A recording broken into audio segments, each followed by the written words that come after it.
Oi, eu sou a Arimila. Eu sou João Gilberto e nós somos uma família por um mundo. Nós estamos iniciando agora uma série de entrevistas e nessa primeira entrevista nós vamos falar com a Carla Vinhal, ela que é médica de família e comunidade no Brasil e está aqui em Madagascar convivendo com a gente. Por conta dos detalhes técnicos da nossa edição aqui, eu estou saindo e a Arimila vai fazer a entrevista com ela.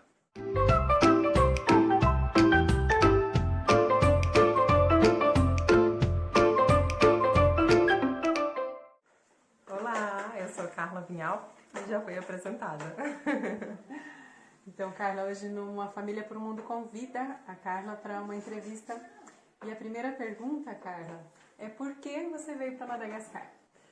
Eu me sensibilizei quando conversando com a Jana sobre a experiência de ser a única profissional médica aqui. Apesar de contar com o apoio de outras pessoas, ela era a única médica nesse lugar. E achei que seria também uma oportunidade diferente de vivenciar uma outra cultura, um outro aspecto de saúde. Como que as pessoas vivem, como se faz saúde aqui.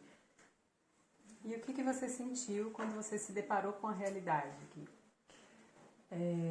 Acho que inicial, assim, um leve choque até entender tudo que é parte dessa cultura e que ao mesmo tempo se assemelha tanto à nossa, mas de aspectos que são muito diferentes ao mesmo tempo.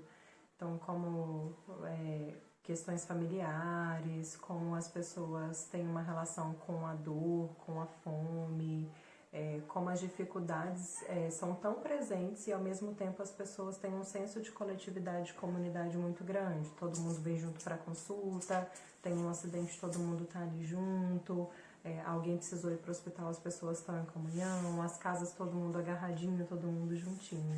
Então foram algumas das principais coisas que me marcaram assim nesse início. Em relação a isso, qual foi o maior contraste para você?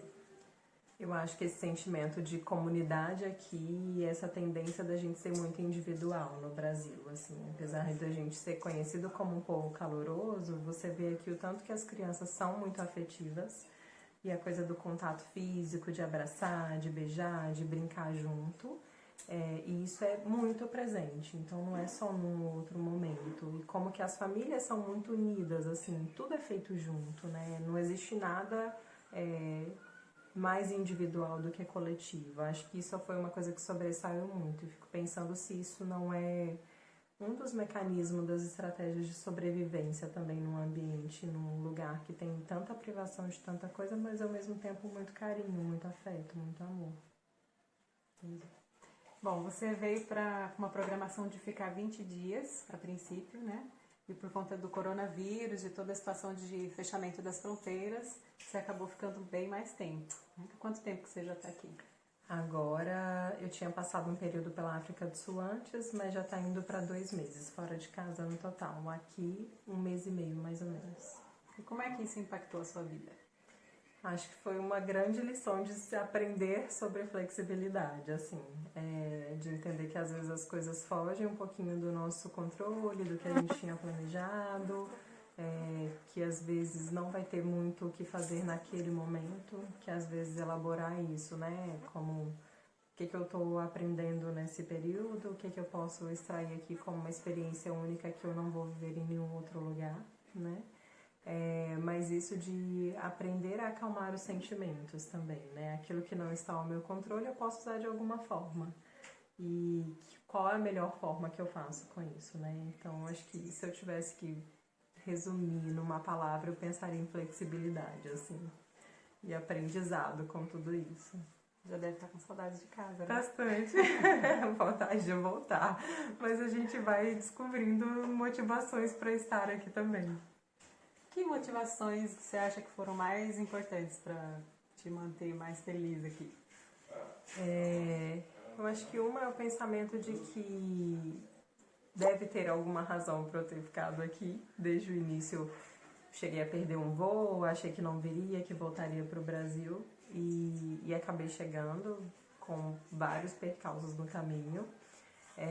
Talvez isso ainda não esteja no plano do consciente tão claro, mas eu fico pensando muito nisso, assim, que vida que as pessoas levam aqui e o que elas estão me ensinando com isso.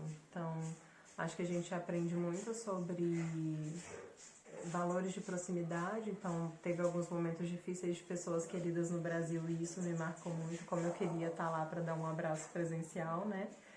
Mas de que outras formas a gente se reinventa também para demonstrar afeto, né? Por um meio virtual, por palavras, por algum conforto nesse sentido.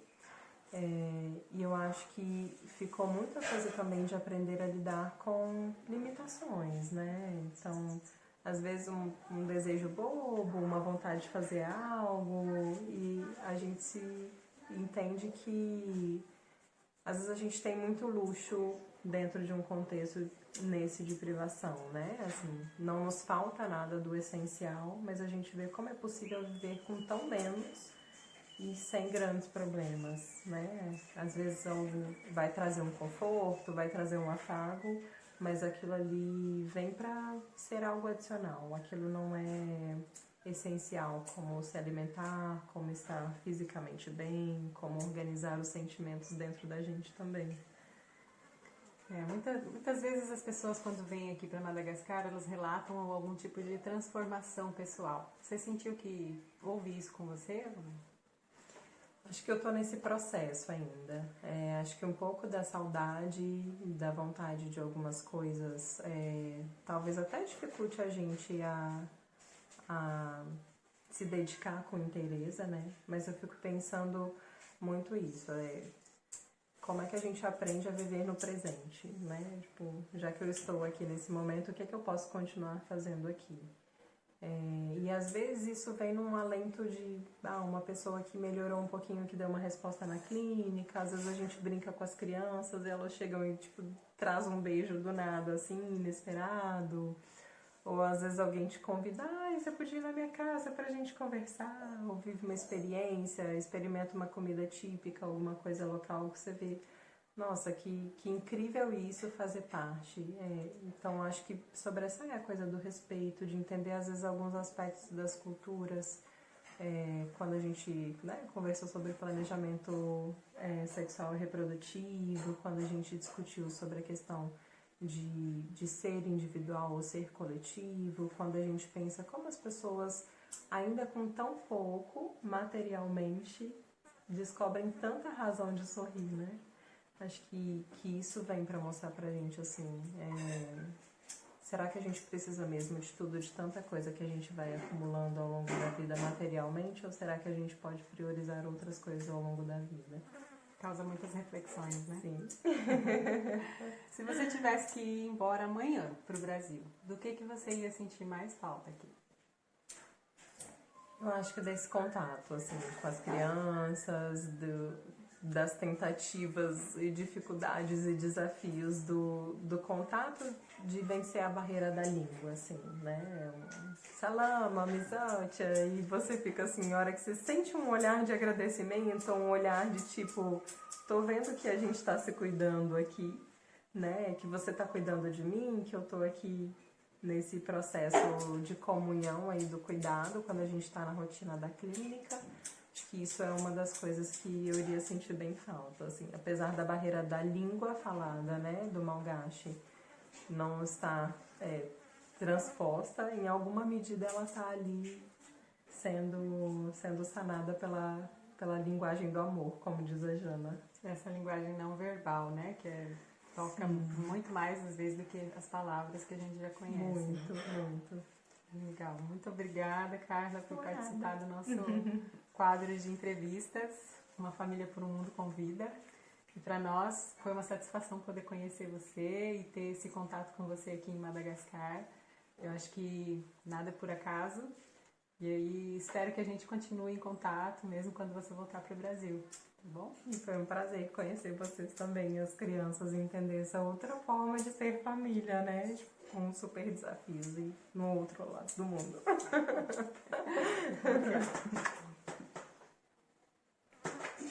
E a gente se despede desse quadro, então, com essa pessoa linda. E espero vocês para uma próxima entrevista. Lembrem-se de curtir o canal, clicar no sininho aí para acompanhar todas as novidades e de compartilhar esse vídeo com outras pessoas para conhecerem essas experiências tão especiais das pessoas aqui em Madagascar. Bom, fica o convite. Ó, foi